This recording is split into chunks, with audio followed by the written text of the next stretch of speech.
Livro de 2 Timóteo, capítulo 1, a partir do versículo 3.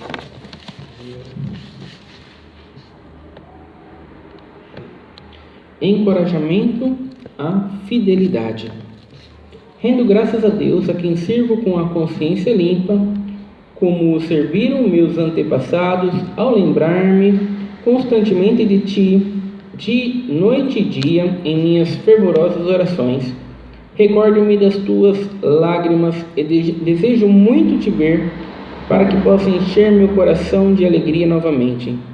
Da mesma forma, trago na lembrança a sua fé não fingida, que primeiro habitou em tua avó Loide, em tua mãe Eunice. E estou convencido de que também habita em ti. Por esse motivo, uma vez mais quero encorajar-te que reavives o dom de Deus que habita em ti, mediante a imposição das minhas mãos. Porquanto Deus não nos concedeu espírito de covardia, mas de poder, de amor e de equilíbrio. Assim sendo, não te envergonhes do testemunho de nosso Senhor, nem de mim, prisioneiro dele. Pelo contrário, participa comigo dos sofrimentos pela causa do Evangelho, conforme o poder de Deus. Pois ele nos salvou e nos chamou com uma santa vocação, não em virtude das nossas obras, mas em função da sua própria determinação e graça.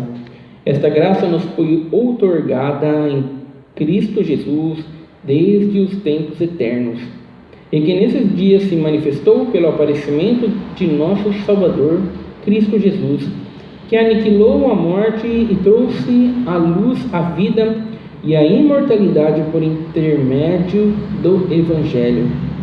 Deste Evangelho fui constituído pregador, apóstolo e mestre. Por essa causa também sofro, todavia não me envergonho, porquanto sei em quem tenho crido e estou plenamente convicto de que Ele é poderoso para guardar o que lhe confiei até aquele dia. Preserva com fé e amor em Cristo Jesus o exemplo da sã teologia que observaste em mim. Guarda o bom tesouro com a ajuda do Espírito Santo que habita em nós. Somente até aqui. Amém. Glória a Deus, Santo Senhor, glória a Deus. Nessa passagem aqui, irmãos, o apóstolo Paulo está escrevendo para Timóteo, e o apóstolo Paulo está nos seus últimos momentos antes de ser morto, preso, e a alegria dele é ver Timóteo. A alegria dele é que Timóteo fosse até ele para alegrar o coração dele antes que ele partisse para estar com o Senhor. Né, irmãos? E nessa passagem aqui, o apóstolo Paulo tem a intenção nessa carta de encorajar Timóteo para que ele pudesse ser o ministro do Evangelho que ele deveria ser. E na nossa vida cristã, irmãos, nós também precisamos de encorajamento. É por isso que a palavra de Deus está sempre nos ensinando a como ser o crente que nós precisamos ser.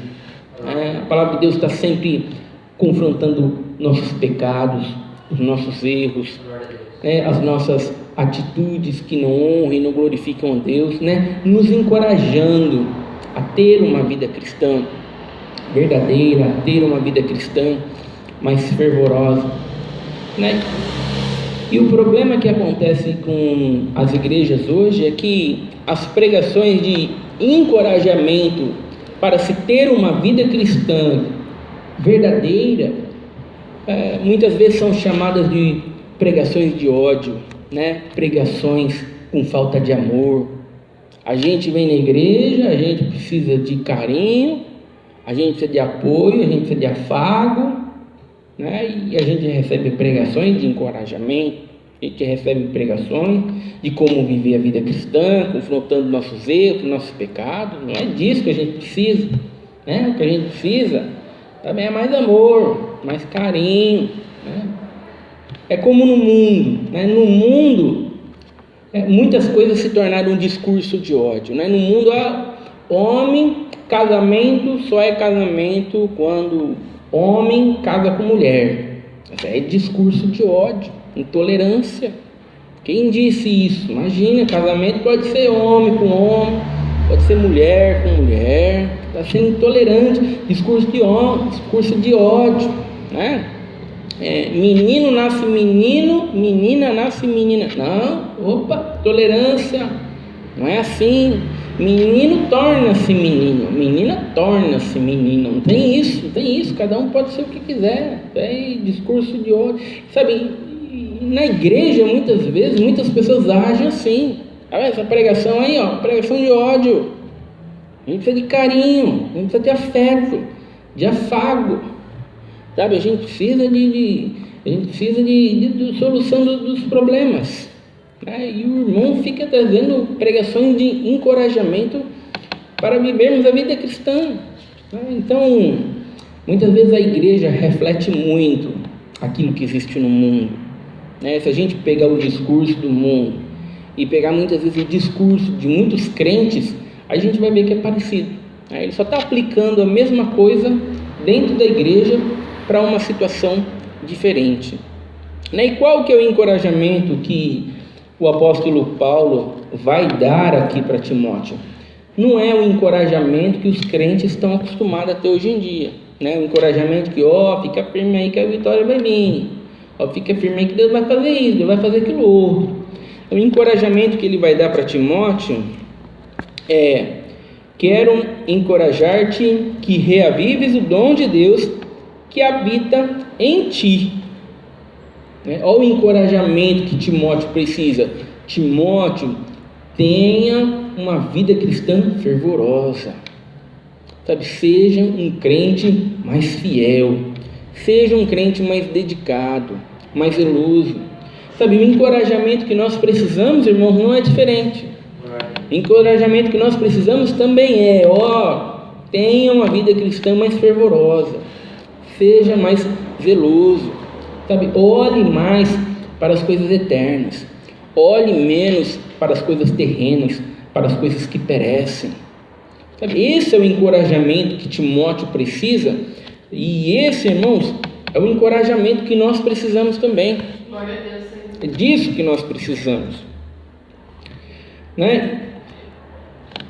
Paulo vai falar, irmãos, que ele sabe que em Timóteo existe uma fé verdadeira, né? E Paulo vai dizer isso quando ele diz aqui no versículo 5: da mesma forma trago na lembrança a sua fé não fingida, que primeiro habitou em tua avó Lóide e em tua mãe Eunice, e estou convencido de que também habita em ti, né? Então eu sei, Timóteo, que você herdou essa fé da sua mãe e da sua avó. O pai de Timóteo não era crente, mas a mãe de Timóteo e a avó de Timóteo era crente. E Paulo está dizendo, eu sei que você herdou essa fé verdadeira da sua avó e da sua mãe. Quantos pais, irmãos, estão preocupados em deixar herança para os seus filhos? Não, eu vou estar fazendo essa casa aqui, essa chácara aqui para meus filhos, isso aqui eu vou fazer para meus filhos, vai ficar para meus filhos. Estão preocupados em deixar herança para os seus filhos. Os mais cultos estão preocupados em deixar instrução para os seus filhos. Não, eu quero dar estudo para o meu filho, né? Eu quero que ele se forme em medicina, tem estudo, quero dar estudo, né? Mas eles esquecem de deixar a maior herança, a palavra de Deus. Glória a Deus. Né? Eles esquecem de pegar os seus filhos desde pequeno e ensinar para eles a palavra de Deus, sentar com eles e falar com eles da palavra de Deus, né, irmãos? Porque nós vivemos num mundo onde muitas vezes a gente terceiriza tudo, né? A gente não quer fazer o serviço doméstico de casa, a gente terceiriza, contrata uma empregada lá para fazer o serviço doméstico. A gente não quer cuidar da grama no jardim, a gente contrata um jardineiro, né? A gente terceiriza o estudo dos filhos, coloca o filho numa escola, mas nós não deveríamos terceirizar, irmãos, o ensino da palavra de Deus para os filhos. Glória a Deus. Os pais não deveriam deixar na mão de outra pessoa para que esse ensino seja dado. É responsabilidade dos pais instruir os seus filhos na palavra de Deus. Glória a Deus. Sabe, muitas vezes os crentes terceirizam. Não, eu levo lá na igreja, a igreja que ensina. Não quero ter trabalho, né? Essa é a maior herança, né, irmãos, que a gente pode dar para o filho, ensinar a palavra de Deus para ele, né, irmãos, para que ele possa ter essa fé verdadeira. Certamente a avó de Tiago e a mãe de Tiago ensinaram para ele a palavra de Deus e ele herdou, né? Ele herdou essa fé da sua mãe e da sua avó. E vai dizer, irmãos, porquanto Deus não nos concedeu espírito de covardia, né? Parece que em grande parte das igrejas agora, a característica dos crentes é a covardia, né? Os crentes não confrontam os erros, os crentes não confrontam as heresias, não confrontam os falsos mestres, eles abaixam a cabeça para tudo. E se você falar para eles, mas irmão, está errado isso aí, irmão, você não acha que a gente tinha que se levantar? Não julgueis, deixa que Deus julga, deixa que Deus vai prestar conta, vai ficar em paz, né? Porque eles estão mais preocupados com o seu eu, estão mais preocupados com o seu ego, eles não querem ser mal vistos dentro da igreja, né? Eles não querem ser vistos como problemático. Então, que Deus seja desonrado, não tem problema, né? O quanto os crentes não são covardes diante das dificuldades. Aparecem as dificuldades, os crentes agem em desespero diante das dificuldades, agem com covardia, né? Se o crente for no médico lá e descobrir que vai morrer em 6 meses, é capaz de ele morrer em 1 semana, tão desesperado que ele fica, capaz de ele adiantar a morte, tão desesperado que ele fica, porque ele é covarde, ele não consegue lidar com as circunstâncias. É como se ele servisse a um Deus que está impotente diante dos problemas, diante das adversidades.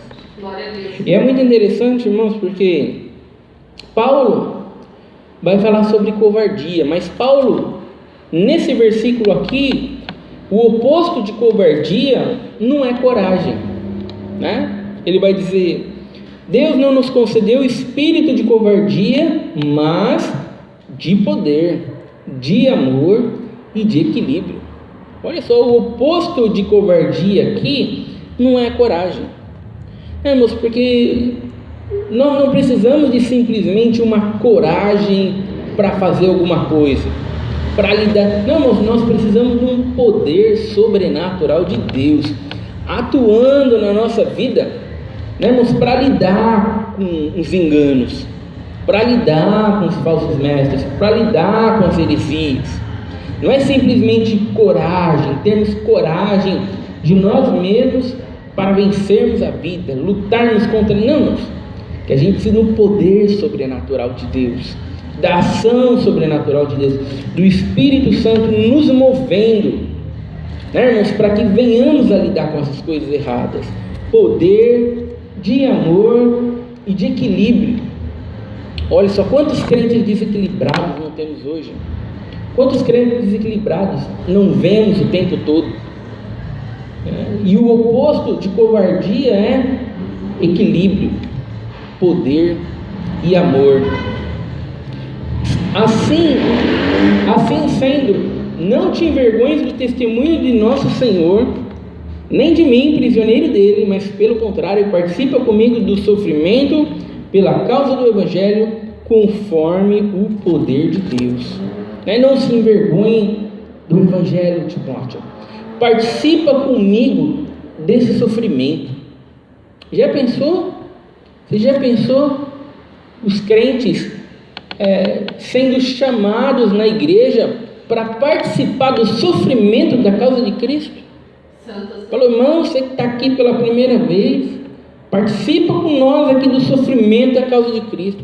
Vamos sofrer pela causa de Cristo, vamos ser perseguidos, vamos ser caluniados, mas vamos lutar contra o mundo vai nos odiar, mas vamos perseverar. Ixi, as igrejas iam esvaziar tudo, né? Porque hoje em dia a A propaganda depois que eu entrei na igreja, sabe? As coisas começaram a dar certo. Depois que eu entrei na igreja, eu consegui comprar carro, casa, chácara, os relacionamentos melhoraram, a empresa começou a vender. Essa é a propaganda.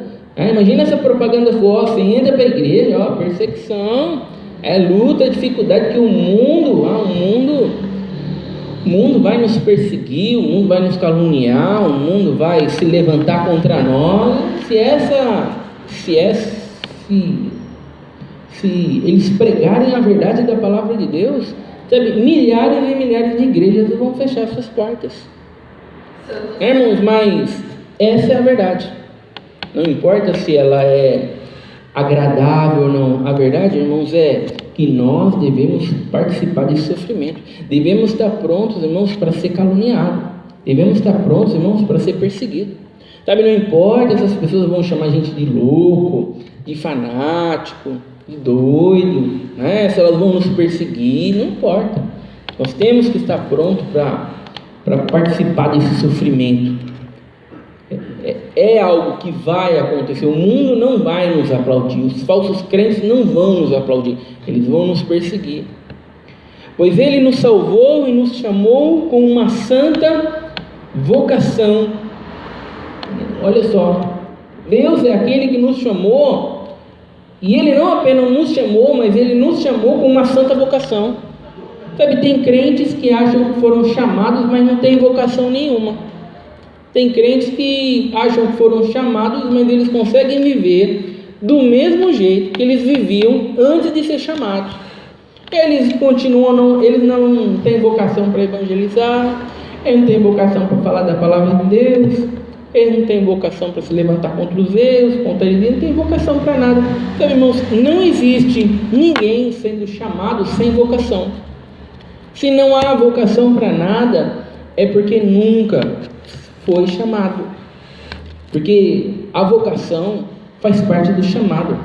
Deus não apenas perdoa os nossos pecados, mas Ele também coloca essa vocação dentro de nós, e essa vocação não em virtude das nossas obras, em função da sua própria uma santa vocação, não em virtude das nossas obras, mas em função da sua própria determinação e graça. Esta graça nos foi outorgada em Cristo Jesus desde os tempos eternos. O que ele está querendo dizer? Deus não nos escolheu por causa das nossas obras.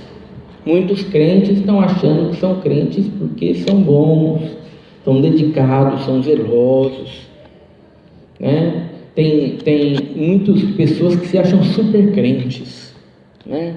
Não, porque eu sou uma pessoa que sempre nasci na graça, eu sou uma pessoa que sempre fiz tudo certinho, sabe? Deus me usa, Deus fala, meu servo, vai lá, faz isso, meu servo, sabe? Não existe super crente. Deus nos chamou pela sua graça. Por que graça? Porque todos estamos mortos em pecados e em delitos. Sabe, irmãos, e esse chamado, esse chamado vem desde os tempos eternos, desde a eternidade. Deus escolheu os seus eleitos.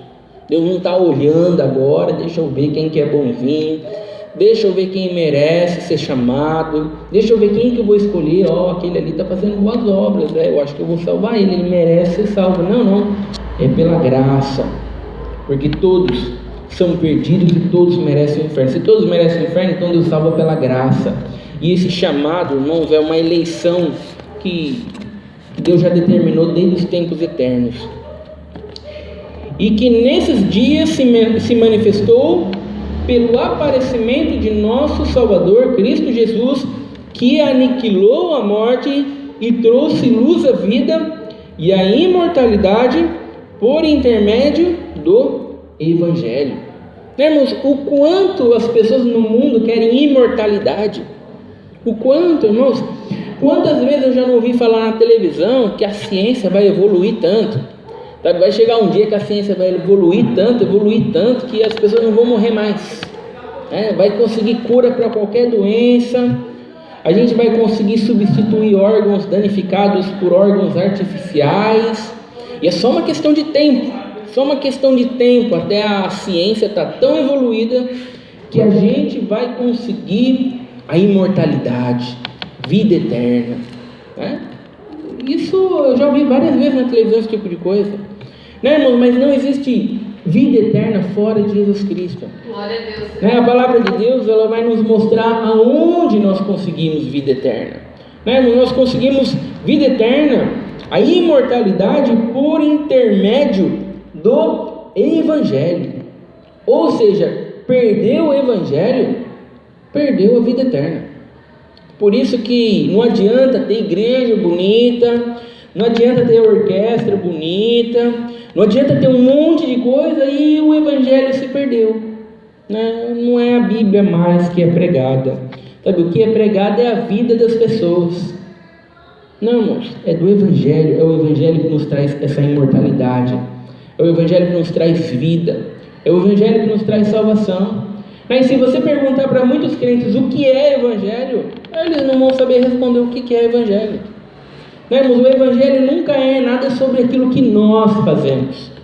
O Evangelho é sempre aquilo que Jesus Cristo fez. Ele nos salvou, Ele nos perdoou, Ele viveu uma vida santa, Ele morreu na cruz para perdoar os nossos pecados. Ele, tudo Ele, irmãos. A gente vive uma vida santa porque Ele comprou isso para a gente lá na cruz. Então, irmãos, esse é o Evangelho. É falar sobre Jesus Cristo. E a partir do momento que nós não falamos mais sobre Jesus Cristo, não levamos os olhos das pessoas para as coisas eternas, para as coisas celestiais, mas levamos as pessoas para as coisas terrenas, para as coisas dessa vida, acabou a vida eterna, irmãos. Acabou a salvação, acabou a imortalidade, acabou tudo, irmãos. Congregamos em vão, né? Estamos apenas perdendo tempo dentro da igreja, construindo mais templos, crescendo com denominação, mas o propósito simplesmente já se findou. E é por isso, irmãos, que Paulo está ensinando, está acendendo essa chama aqui em Timóteo, para que ele não venha perder essas coisas. Ó Timóteo, persevera, né?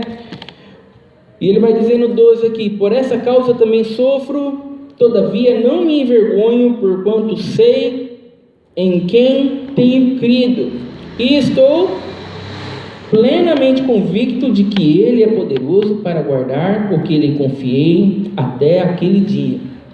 Eu sei em quem eu tenho crido. Sabe, quantas vezes eu já ouvi os crentes dizerem que não sabem em quem tem crido? Quantas vezes eu já vi pregadores pregando: a gente está congregando aqui, mas a gente não sabe se vai se salvar, hein? A gente não sabe. Vamos ver o que vai acontecer lá no fim, né? Vamos ver, né? Quem que sabe se é salvo? Ninguém sabe, né? Mas vamos continuando. Ou seja, ele não sabe em quem ele tem crido. Porque se ele tivesse crido num Salvador, ele saberia que ele é salvo, né? Se ele tivesse crido que ele é um pobre pecador, que não pode salvar, mas que Jesus Cristo chamou ele, que Jesus Cristo é o Salvador, ele saberia em quem ele tem crido. Paulo sabia, eu sei em quem tenho crido, sabe? E eu sei que tudo aquilo que eu fiz está guardado com Deus lá, sabe? Não é perdido. Eu sei que tudo aquilo que eu fiz não é em vão, não é uma coisa assim: vamos ver o que vai acontecer lá no fim, quem sabe eu recebo uma recompensa, né? Vamos ver, né? Não sei, talvez, né? Não, irmãos, ele sabe exatamente que o trabalho dele não foi vão. Ele sabe muito bem, irmãos, que tudo aquilo que ele fez vai tá guardado lá no céu, e ele vai receber uma recompensa a respeito daquilo. E ele vai dizer: preserva com fé e amor em Cristo Jesus o exemplo da sã teologia que observaste em mim, né? Olha só o que ele está querendo dizer: Timóteo, guarda a palavra de Deus, Timóteo. Sabe, confronte os falsos mestres, Timóteo. Sabe, com o exemplo da teologia que você viu em mim, que você aprendeu comigo, né? Com a palavra que você aprendeu comigo, né? As pessoas hoje em dia têm muito preconceito com a palavra teologia. Não, que teologia, não? Que teologia? Não, mas não tem teologia. O negócio é seguir Jesus, irmãos. Seguir Jesus, né? Mas todos têm a sua teologia. Grande parte grande parte dos crentes tem a teologia de salvação por obras. Eles são salvos mediante aquilo que eles fazem. Eles não são salvos mediante aquilo que Jesus Cristo fez. Essa é a teologia deles. Então eles acham que o esforço deles vai ser retribuído com a salvação. E Paulo está ensinando a Timóteo, guarde a palavra de Deus. Timóteo, confronte os falsos mestres por meio da palavra de Deus. Persevere na palavra de Deus. Reavive, Timóteo, essa fé, esse fervor que há em você. Acenda essa chama, Timóteo, da fé dentro de você. Não deixe essa fé se apagar. Quantos crentes, irmãos, eles começaram a vida cristã de maneira tão fervorosa, de maneira tão alegre, tão feliz, e depois de alguns anos eles perderam o fervor, eles perderam a alegria, eles perderam o prazer. Quantos crentes, irmãos? E o que eles precisam? Ser encorajados para que essa chama se reavive. Irmãos, eles precisam ser encorajados para que esse prazer volte, para que essa alegria volte. E pregações de encorajamento, irmão, só vai funcionar nos eleitos. Os eleitos, eles vão ouvir pregações de encorajamento, e essa chama vai ser reavivada. Mas aqueles que são perdidos, eles vão sair da igreja do mesmo jeito que entraram e vão continuar desanimados, vão continuar tristes. Quantos pregadores não sonhavam em ser pregadores da palavra de Deus, queriam ser levantados para o ministério, foram levantados, começaram cheios de alegria, cheios de prazer, cheios de zelo. Depois de alguns anos, se tornou um grande fardo, se tornou um grande peso. Ele daria tudo para entregar o cargo, mas não pode entregar o cargo porque é muito status para poder estar entregando. Mas não tem mais zelo nenhum, não tem mais alegria nenhuma, não tem mais prazer nenhum. A única coisa que mantém ele lá de pé pregando é o status. Irmãos, nos eleitos, irmãos, pregações de encorajamento vão reacender essa chama. Irmãos, vai fazer com que ele se torne mais fervoroso, mais zeloso, mais dedicado. Por isso, irmãos, nunca podemos nos acostumar a caminhar com Deus, servir a Deus, congregar sem alegria, sem prazer, sem contentamento. Sempre, irmãos, precisamos estar buscando na palavra de Deus, irmãos, acender essa chama novamente. E é isso que o apóstolo Paulo está fazendo aqui em Timóteo. Timóteo, seja o ministro do evangelho que você precisa ser, Timóteo. Você vai sofrer, você vai passar dificuldade, você vai ser perseguido. Mas venha e sofra, Timóteo. Seja perseguido, passe por luta, passe por dificuldade.